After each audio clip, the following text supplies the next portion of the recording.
እንግዲህ እዩ የሰማችው ነገር ማቀበልና ማመላለስ ተንኮል መጠንሰስ ስራዬ ብላ ተያይዘዋለች። ወደ ጆሲ ጋር በራ ለጆሲ ትንሿም አርግዟል ለመናገር ተላይ ተታይ ከፍ ዝቅ ትላለች። ባክሽ አሁን የምትናገሩን ተናገሪ፣ እኔ ቸኩላለሁ እምሄድበትን አለኝ ይላል ጆስዬ። እዩም ለጆሮ ለባለቤቱ ባዳ ነው አሉ ትለዋለች። ባዳም ሆነ ዘመድ አሁን ዝም ብለሽ የምትናገሪውን ነገር ተናገሪ። ምንድነው ንገሪኝ ይላታል። ትንሿ ቀለበት ማሰሯን እንዲሁ አቃላች። እሷ ይዛ የመጣችው ሌላ ነው። ቀለበትን ደግሞ ሰርፕራይዝ ያደረጋት ጆሲ ነው። ምን ቀለበት ማስራለች ትለዋለች። አላቅም ለማለት ነው ወይ በማለት ጆሲ ይጠይቃታል። እዩ ባክሽ አላቅም ለማለት ነው አቀልጂ ይላታል። እሷም እንግዲህ አንተ እንዴት ዝም አልክ ትለዋለች። ሰላም ጤና ይስጥልኝ ውድና የተከበራችሁ አድማጭ ተመልካቾቼ ላይክ፣ ሰብስክራይብ፣ ሼር በማድረግ ጀምሩት። ለምታደርጉልኝ አመሰግናለሁ። እና እልል ልበል ወይ እሷ ቀለበት ስላደረገች እልል ልበል ወይ ይላታል። እልልታው ምን አመጣው ገብተህ አታምሳቸውም ወይ ትላለች። እዚህም እንግዲህ ይህንን ልነግሪ ነው ወይ ከነ ዩኒፎርምሽ እየተጎተች እየመጣሽው በማለት ጥያቄ ያቀርብላታል። አይደለም እኔ የምነግርህንማ ብሰማ ራስህን ነው እምስተው ትለዋለች። ጆሲ ነገር አለ ወይ ትለዋለ ይላታል። ቆይ ለምንድን ነው ትምህርት ቤት እያልመጣኸው ትለዋለች። ጆሲም እንግዲህ መንጣት ስላልፈለኩ እኮ ለምን አልመጣህም ትለዋለች። የሚሄድበት ስላለ ነው ያልመጣሁት፣ ምንድን ነው የምትናዘዥብኝ ይላታል።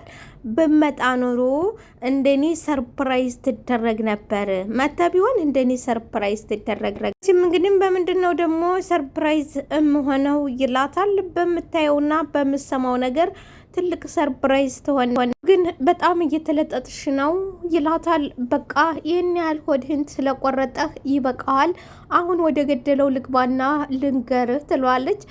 ጆሲም እንግዲህ ያንቺን ነገር ስላልሰማሁ ነው ወይ የኔ ሆድ የሚቆረር? እንግዲህ ያንቺን ወሬ ስላልሰማሁ ነው ወይ የኔ ሆድ የሚቆረጠው በማለት በሩን ዘግቶ ትቷት ሊሄድ ሲል ጆሲ ትንሿ እርኩስ ናት ትለዋለች። እዩ ምንድን ያልሽው ይላታል። አዎ ትንሿዬ ነፍሰ ጡር ነች ትለዋለች። እዩ እጅ ላይ ሰበብ ትሆንብኛል፣ እንደዚህ ያለ ቀልድ አትቀልጂ፣ አታውሪኝም፣ መስማትም ሆነ አንድም ነገር ስለዚህ ነገር መስማት አልፈልግም፣ እጅ ላይ ሰበብ እንዳትሆኝኝ ይላታል። እዩም ለቀልድ እንደዚህ እየሮጥኩ እምመጣ ይመስልሃል ወይ? እኔ ለቀልድ እንደዚህ እየሮጥኩ እስከ ዩኒፎርሜ እምመጣ ይመስልሃል? አሁን ትንሿ እርጉዝ ነች እያልሽኝ ያለሽው ይላታል። አዎ ማሬ አዎ እርጉዝ አንቺ የምርሽን ነው ወይ ይላል። ግራ ይገባል። ሰማይና ምድሩ ይደበላለቅበታል። እንግዲህ እንደምናውቀው ጆሲ ትንሿን በጣም ይወዳታል፣ እሷ ደግሞ አትወደውም። ይሄንንም እንግዲህ ተስፋ ያልቆረጠውና ወደፊት የኔ ያደርጋታለሁ ብሎ ተላይ ተታች እየለፋ ባለበት ሰዓት የትንሿን እርግዝና ሲሰማ ፈጽሞ ማመን ያቅተዋል። አንቺ ግን የምርሽን ነው ወይ የምርሽን ነው ይላታል። አንተዬ አሁን በዚህ ሰዓት ይሄንን ወሬ ውሸት አወራሃለሁ፣ እንግዲውስ ሆዷ ኦፕ ብሎ ሲመጣልህ ታምናታለህ ትለዋለች። በዚህ ሰዓት ነው እንግዲህ ጆሲ ትንሿ እዩን ያንቃት። ራሱን መቆጣጠር ያልቻለውና ተራሱ ተቁጥጥር ውጭ የሆነው ጆሲ ያንቃታል። አንተ ጆሲ አነከይ ገደልከይ ብትለውም ተይ ብዬሻለሁ፣ እንደ ያለ ቀልድ አትቀልጅ ብዬሻል ነበር። ትንሿ አረገዘች፣ በፍጹም አታረግዝም እያለ እንግዲህ እዩ ያስረገዘቻት ይመስል የእዩን አንገት ይዞ በፍጹም አታረገ። እንግዲህ ትበር ሄዳ መታነቅን አተረፈች። እዩ በግድ ባሳር ይለቃታል። ፍጹም አታረገውም፣ በፍጹም አታረገውም ይላል። ለምንድን ነው አንተ የማትረጋጋው? እኔ ልገደል በጭራሽ አይሆንም ይላል ጆስዬም። እንግዲህ እዩም ሆነ ተከናወነ ሆነ እኮ ተከናወነ ትለው። እንግዲህ መናገር ያለብኝን ተናግሬያለሁ፣ ቀሪው ያንተ ድርሻ ነው ትለዋለች። እንዴት አሁን ትነግሪኛለሽ? ቀደም ብለሽ አትነግሪኝም ነበር ወይ ይላታል። እንግዲህ መቼ ነው ቀደም ብላ የምትናገረው? መቼ እንደሚያስረግዛት መቼ ምን እንደሚያደርጉ የምታውቀው ነገር የላትም። እንደዚሁም ደግሞ እሷ ራሷ ከእነሱ ጋር ጠበኛ ሆናለች። ትናንት በነበሩበትና ባሉበት ነገር ቢሆን ኖሮ እንኳን ትንሿ ጋም ተሁሉም ጋር ሰላማዊ ስለነበሩ ነገሮችን ልታቅና ልትሰማ ትችል ነበር። አሁን ላይ ግን አሁን ባሉበት ከሁሉም ጋር ጠበኛ ሆና ከነ ጆሲ ቡድን ነው ያለችው።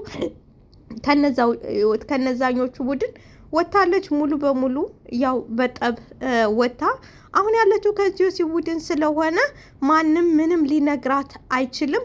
እና ጆሲ እንግዲህ ግራ የተጋባውና መላ የጠፋው እንዴት አሁን ትነግሪኛለሽ? ቀደም ብለሽ አትነግሪኝም ነበር ወይ ይላል። ሰውዬ አሁን ነው የሰማሁት ትሰማ ይሄው እስከ ዩኒፎርሜ ወደ አንተ ቤት መጣሁ ትለዋለች። ቀደም ብለሽ አትሰሚም ኖሯል ወይ? ቀደም ብለሽ አትከታተይም ኖሯል ወይ? ስራሽን እረሳሽ ወይ ይላታል። ሰውዬ እኔ ስራዬ የሰማሁትን መጥቼ ላንተ ማውራት እንጂ በልባቸው ያቀዱትን እማቀው ታሪክ የለኝም። ምን ያህል ወር ሆናት? ስንት ወር ሆናት ይላታል። ይሄንን ምን የላጣራ ወይ ትለዋለች። እና ምን ችግር አለው? እንዴት ችግር አይኖረው? እንዳታስበው መቅዲ ፊት ለፊቷ በድንገት ጆሲን ታገኘዋለች። ጆሲ እንግዲህ መቅድዬም በስማም ብላ ከማተበች በኋላ አንተ ትለዋለች። እኔ ላይ አደማችሁብኝ ይላታል። እኔ ጆሲ ላይ አሴራችሁብኝ ቆይ ይላታል። ምንድን ነው የምቀባጥረው ትለዋለች። ልፋቴስ ጊዜ ምንድን ነው ችግርህ? ሰውዬ የምን ጊዜ ነው? ስለምን ጊዜ ነው የምታወራው ትለዋለች።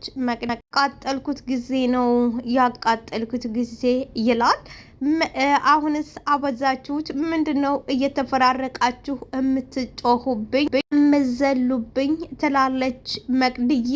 እንግዲህ ጆሲም መዝለል የገረመሽው ደስም ጆሲ እረፍ፣ ዛሬ ሰው ፊት አፍርጨህ እንዳትወ ጭራሽም ማስፈራሪያ አለ ወይ ይላታል።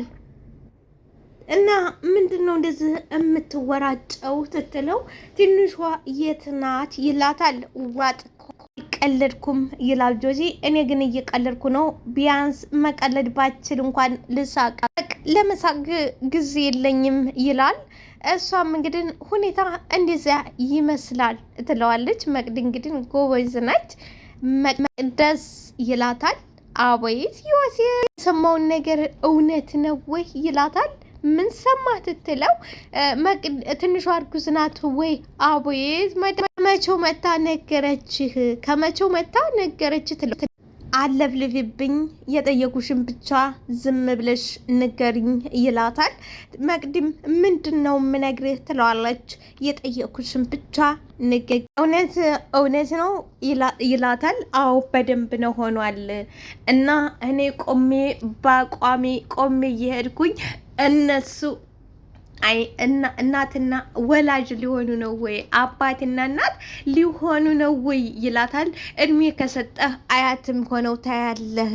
እድሜ ይስጥህ እንጂ አያትም ሆነው ታያለ።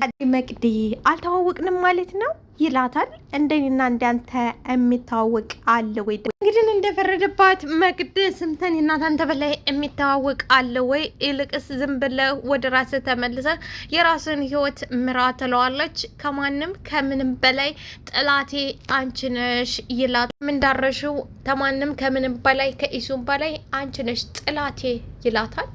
እኔ እናንተ እኮ አብረንም እየሰራን ጥላት ነበርን። እናማ ምን አዲስ ነገር አለ? እንግዲህ መቅዲ ልክፈልሽና መቅደስ ጎበዝና ጀግና ስለሆነች ስለሚያውቅ ልክፈልሽና ወደ ቦታሽ ተመለሺ ይላታል። እኔ ልክፈልህ ትለዋለች። ለምንድን ሲላት ሁለተኛ አጠገቤ እንዳደርሺ እኔ ልክፈልሽና ወደ ቦታሽ ተመለሽ ሲላት ገደል ግባ ብላ ነው ተፍታበት እንግዲህ ትንሿዬ ነፍሰ ጡር ነች። ነፍሰ ጡር ደግሞ ሁሉንም ነገር ያምረዋል ይባላል። የእሷ ደግሞ ጫን ያለው ነገር ነው ያማራት። ምንድን ነው ካላችሁ የእዩን ጸጉር ይዞ አስፋልት ላይ ጎትቱልኝ ትላለች። መቅድም ግራ ትጋባለች። ከዛ በኋላ ባልተቤቷ ይዞ ይመጣል። እረፍ ትለዋለች። መቅደስ ንገሪኝ የኔ ሚስት ላንቺ ያልሆነ ለማልሆን ነው። ላይክ፣ ሰብስክራይብ፣ ሼር አድርጉልኝ። አመሰግናለሁ።